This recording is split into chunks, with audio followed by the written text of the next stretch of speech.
Dalam Bapa dan Putra dan Roh Kudus. Amin. Bapa di surga,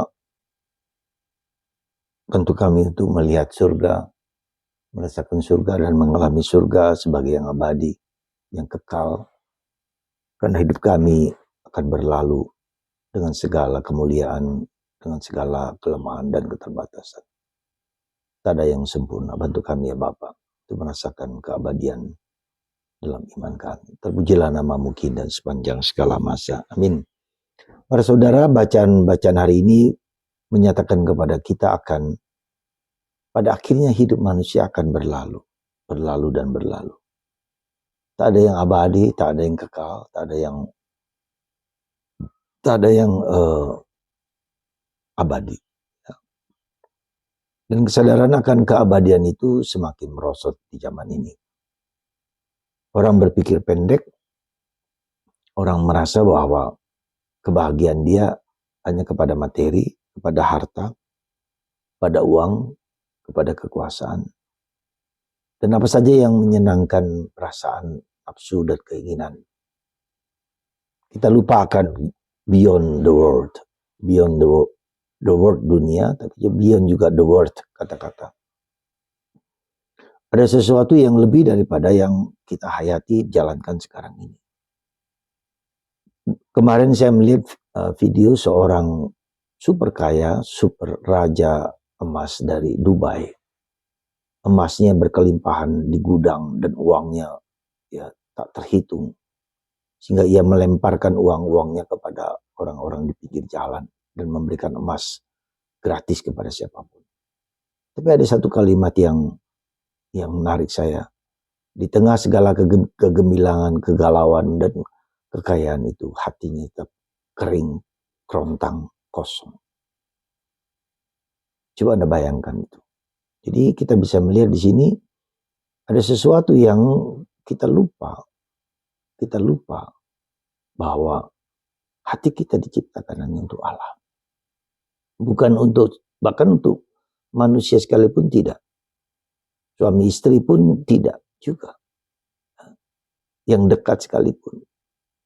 Maka hati kita diciptakan hanya untuk Allah.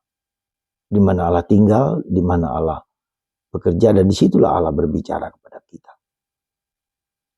Itu yang harus kita sadari.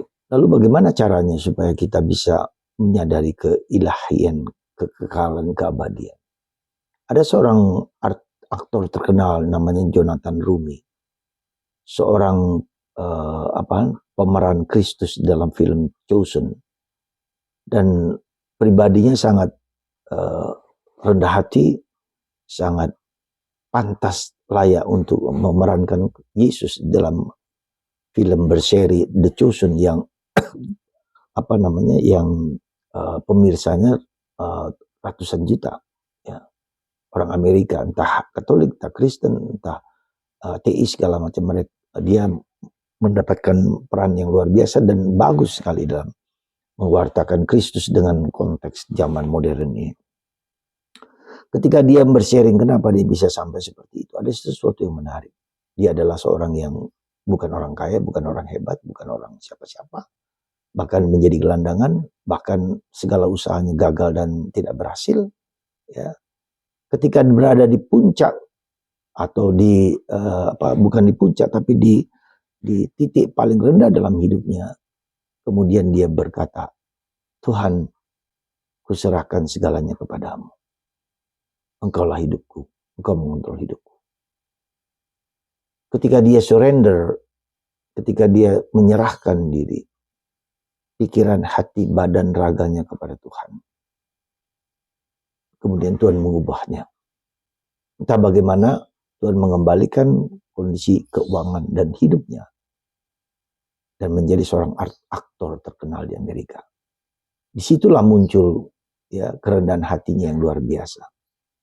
Dan akhirnya dia sungguh-sungguh memerankan Kristus di perfilman Hollywood yang seringkali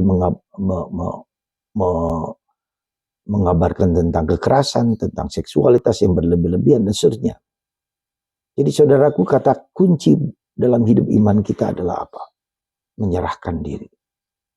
melepaskan kesediaan, kemauan untuk mempersembahkan diri kita seluruhnya. Dan persembahan diri kita seluruhnya itu apa? Yang paling penting, bukan yang paling penting, yang sarana yang paling pentingnya itulah Ekaristi. Yesus selalu mempersembahkan hidupnya setiap kali kita merayakan Ekaristi, dan kita diajak untuk terlibat di dalam perayaan Ekaristi. Setiap kali kita merayakan Ekaristi itu adalah persembahan Yesus. Dan kita diajak untuk mempersembahkan diri kita, mempersembahkan hidup kita, mempersembahkan pikiran kita, mempersembahkan seluruh diri kita kepada Tuhan. Dan Yesus akan membawanya kepada Bapa dan mengembalikan persembahan itu ya dalam komuni kudus. Jadi saudara, apa yang membuat kita supaya tidak tamak, tidak memperhatikan, tidak mengagungkan harta, ya dikuasa, kekuasaan tahta, ya, dan kemudian mungkin nafsu duniawi kita persembahkan. Pasti kita berjuang, persembahkan diri kita setiap hari, setiap saat. Dan kalau kita mempersembahkan diri kita pada saatnya, Tuhan akan mengubah hidup kita. Tuhan akan mengontrol hidup kita. Semoga Tuhan memberkati Anda semua dengan kasih karunia melimpah. Dalam nama Bapa, Putra, dan Roh Kudus. Amin.